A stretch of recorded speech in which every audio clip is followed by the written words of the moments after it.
Hey guys, welcome back to my channel. This is Miss Business and I am 1 week postpartum today. So even though today's the 18th and she was born on November 20th, she was born on a Tuesday, so it's exactly like 4 Tuesdays from when she was born. So I'm going to be making those those postpartum updates every 2 weeks instead of every week, just because I'm kind of busy with her, and also because there's less changes than there was when I was pregnant, so it would just be like really short videos, so I don't think it's worth it. So first I'm going to talk about what's been going on with the baby and then with me, and I'll end with a stomach progress shot, which I'm not going to call it like a belly shot anymore because it's looking like a stomach now, not like a belly. So the first thing with her is I've noticed, especially when she's about to fall asleep or when she's sleeping, she has those like body spasm where she just like gets startled. So I thought like something was wrong, and I did some research, and apparently it's just like a normal part of the development of their nervous system. So if your baby's having spasms, don't freak out like I did. It's totally normal. The second thing is she's scratching her face a lot. The only thing that helps with that is first like cutting the nails often, and then the little mittens. But the little mittens she takes off. So the bodysuits at Carter's, most of them have like the hand that you can just like fold over, which is like the best thing ever. As for the nail cutting, I usually do it either while she's breastfeeding or when she's sleeping. I wouldn't recommend doing it any other time, because if she's like upset or whatever, she might like jerk somewhere and then might hurt herself, because you might like snip the baby. So I just do it when she's sleeping or when she's breastfeeding. The other thing that's been going on in the last 2 weeks is about like once a week she'll have like a growth spurt where she'll have what it's called like feeding clusters, and she'll literally be like asking to drink every 30 minutes, and then she'll just like suck for like an hour. And I know there's like at one point there's just like no milk coming out, but it's important to do it because it's what stimulates the production of more milk. Because when babies go through growth spurt, they're signaling your body to produce more milk. So it's important to listen to the baby and not think like, oh, they're being like fussy or they're just like trying to like soothe themselves. They're actually like increasing your milk supply. So I've had one of those yesterday, and it was really exhausting. But then today, now she's just back to like her usual every like 2 hours routine. So even though it's exhausting, it's really important. On Saturday I had my first drink, which meant that I pumped about like 2 ounces, and then like during the day, and then when I wanted to have the drink I fed her, and then after 2 hours she woke up, so I fed her like the 2 ounces, and she was still hungry, but I think that I had to wait because online when I looked it said like every 4 hours or until like you feel like you're not tipsy at all, and I still felt tipsy even though it was just like 1 glass of champagne. I haven't drank over 11 months, so it's really like significant. Like when you have a drink, it's like it was like the first time I ever drank.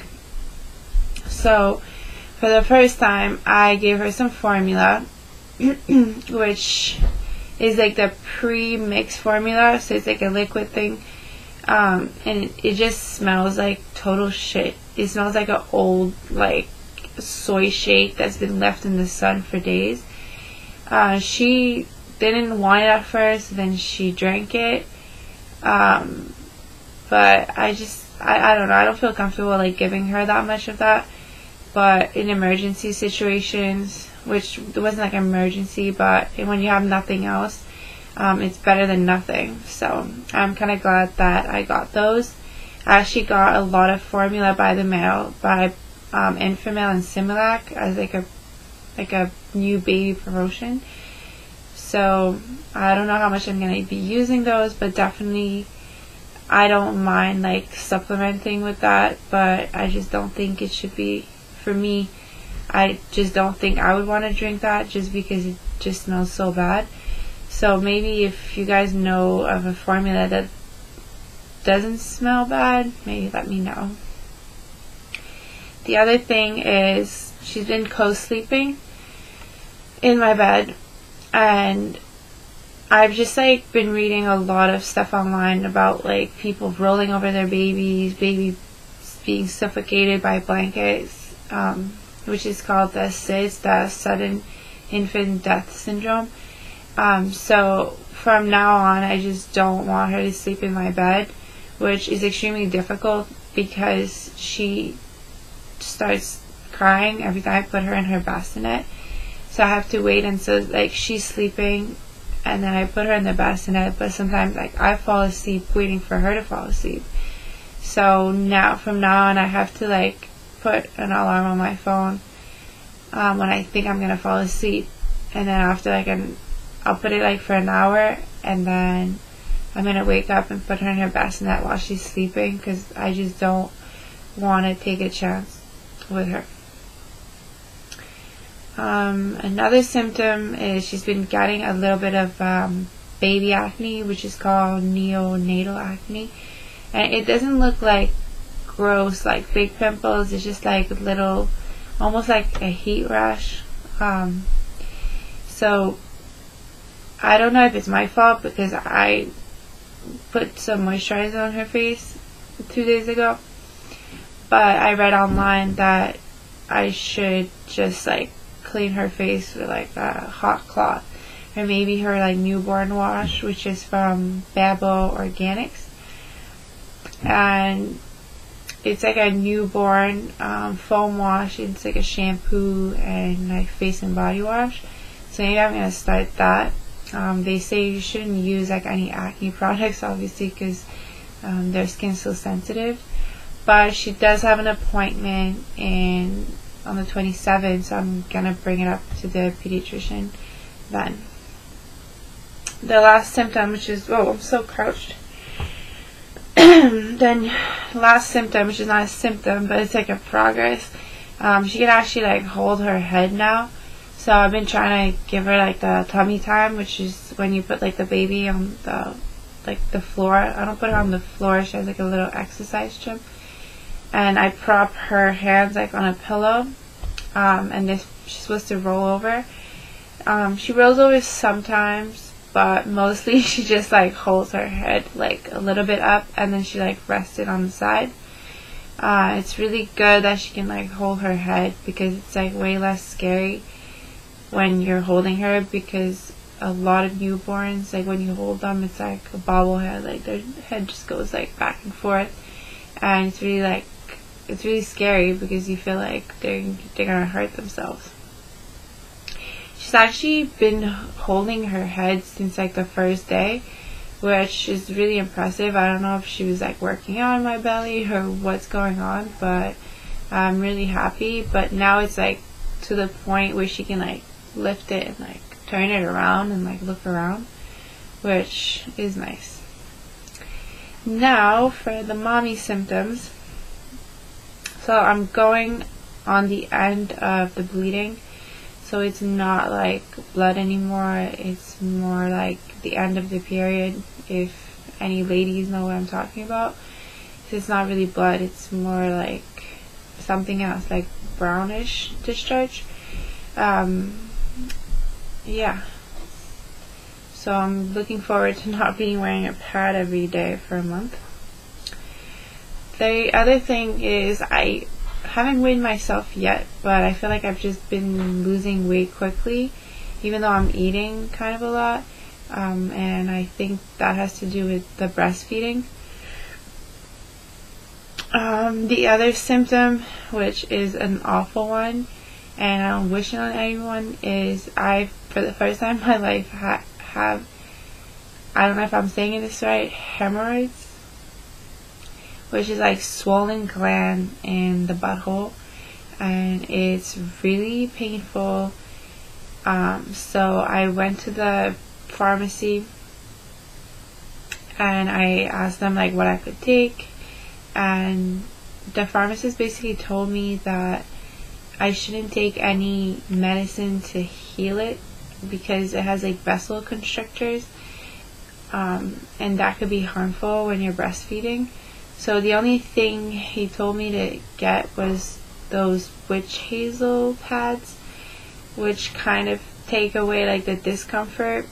And then I've been supplementing with Metamucil, which is a stool softener, and it kind of helps, but I'm so ready to be done with hemorrhoids. If you have any tips or tricks or like home remedy, please let me know, because I am so done with that. The last thing I want to talk about is my stretch marks. I don't have that many, but any stretch marks I feel like is too many stretch marks for me. So I did a little poll on my Facebook page, and a lot of people told me to try bio oil. So I've been trying it along with like other natural oils, like I don't know if it's an oil, but cocoa butter, and then another like mama butter from Shea Moisture. And honestly, I can say that, I mean, they didn't disappear, but at least they're like the same there's the same texture as my skin. So, and they look a little bit faded. So far so good. It's been like a week that I got it, so I would highly recommend that for now. I also have this cream. It's like a scar cream from Colombia. It's called Meta Titane. I'm probably saying it wrong. It has some zinc oxide, titanium dioxide, and vitamin A, and I couldn't find any information online on if it's safe for breastfeeding, so I am going to call my doctor and ask, and I will get back to you guys in 2 weeks or whatnot about it, because anyways, it's like a scar cream, so even if the stretch marks are like already set, it should like fade them, because it fades some pretty like harmful, I mean not harmful, pretty deep scars. Alright, so let's see. So this is from the front. I don't know if you guys can see, so I have like a little gut, and then here are like my stretch marks, and then